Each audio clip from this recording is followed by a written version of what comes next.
नमस्कार दोस्तों। आज मैं लेकर आई हूँ रत्ना साहू जी की रचना का पार्ट 2।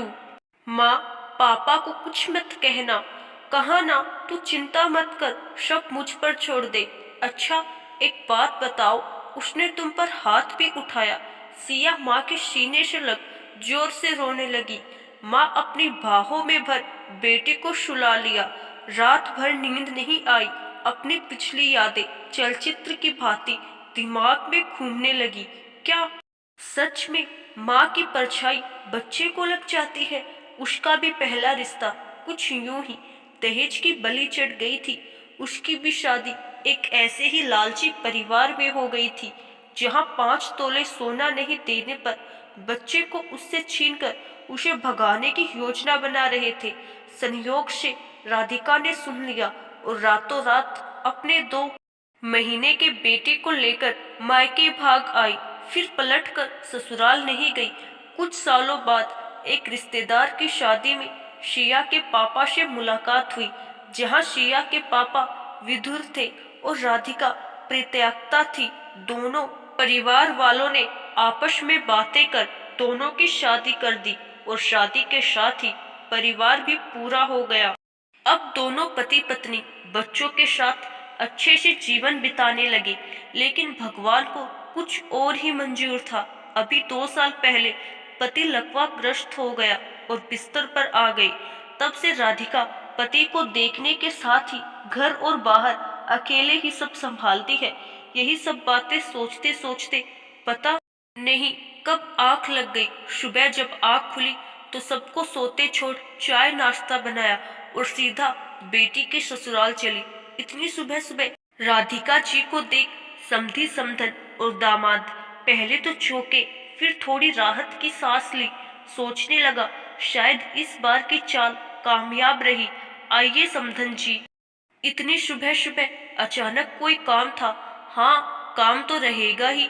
जब शादीशुदा बेटियां ससुराल के बजाय मायके में जाकर बैठे तो एक माँ परेशान तो होगी ही। मैं चाय बनाकर लाती हूँ। चाय नाश्ता रहने दीजिए समधन जी, पहले काम की बातें कर लेते हैं। क्या बात है समधन जी, मैं समझी नहीं। देखिए, मैं बातों को घुमा फिरा कर नहीं, खरी खरी बात करने में विश्वास करती हूँ। आपकी जो मांगे हैं मैं पूरी करने को तैयार हूँ। फिर मैं तो कहती हूँ, मेरी बेटी को परेशान करने के बजाय आप मुझे पहले ही बता देती तो बढ़िया रहता। नहीं, ऐसा कुछ नहीं है जैसा आप सोच रहे हैं, और फिर इतनी जल्दी भी नहीं है। आप आराम से। नहीं नहीं, अब और ज्यादा आराम से नहीं। मेरी बेटी ने बहुत दुख सह लिया, अब और नहीं। मैं शहर में बने मकान के 2 कमरे नहीं बल्कि एक पूरा फ्लोर देने को तैयार हूँ। आप बोलिए कौन सा फ्लोर चाहिए, ऊपर वाला या नीचे वाला?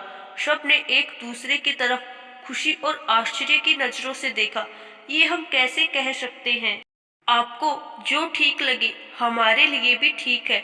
नहीं नहीं, यह तो आप ही बताएंगे, फिर बाद में कहीं कोई और समस्या ना हो। ठीक है, मुझे ऊपर वाला फ्लोर ही दे दीजिए, चालाकी दिखाते हुए कहा, ताकि उसके ऊपर और फ्लोर बना सके।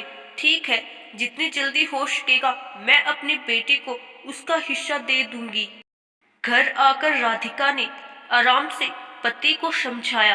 पहले तो चौंके, लेकिन बेटी के भविष्य की बात सोच वह तुरंत तैयार हो गए। उन्होंने बिना देर किए पेपर तैयार करवाकर बेटी को ससुराल वालों के सामने थमा दिया। सिया तुरंत पेपर लेकर वरुण की ओर बढ़ाया। अरे बेटा, तुम अपने पास ही रखो ना, सास ने कहा। नहीं नहीं, यह इनके काम का पेपर है। वरुण ने जैसे खोलकर देखा तो हाथ में तलाक का पेपर देख भूचंका रह गया।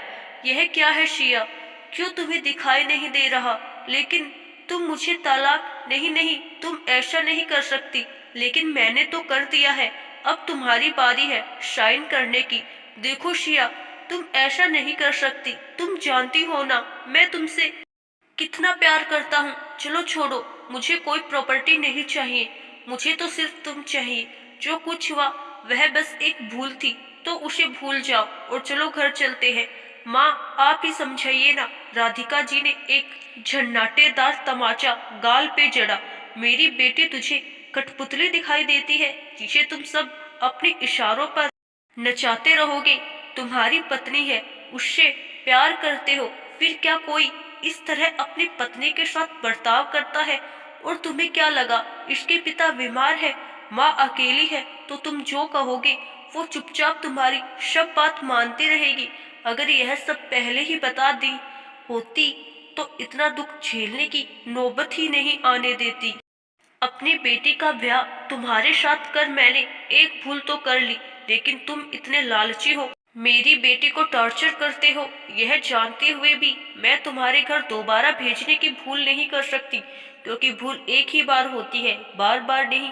तुम्हारी माँ हमेशा कहती थी मेरी बेटी बेघर हो जाएगी, तो सुनो, मैंने घर के साथ आधी संपत्ति बेटी के नाम कर दी है, तो अब वो बेघर नहीं, उसके पास भी घर है, जमीन जायदाद है, तो तुम्हारे नर्क जैसे घर में उसे जाने की जरूरत नहीं। वरुण के साथ सभी उसे हक्का बक्का देखता रह गया।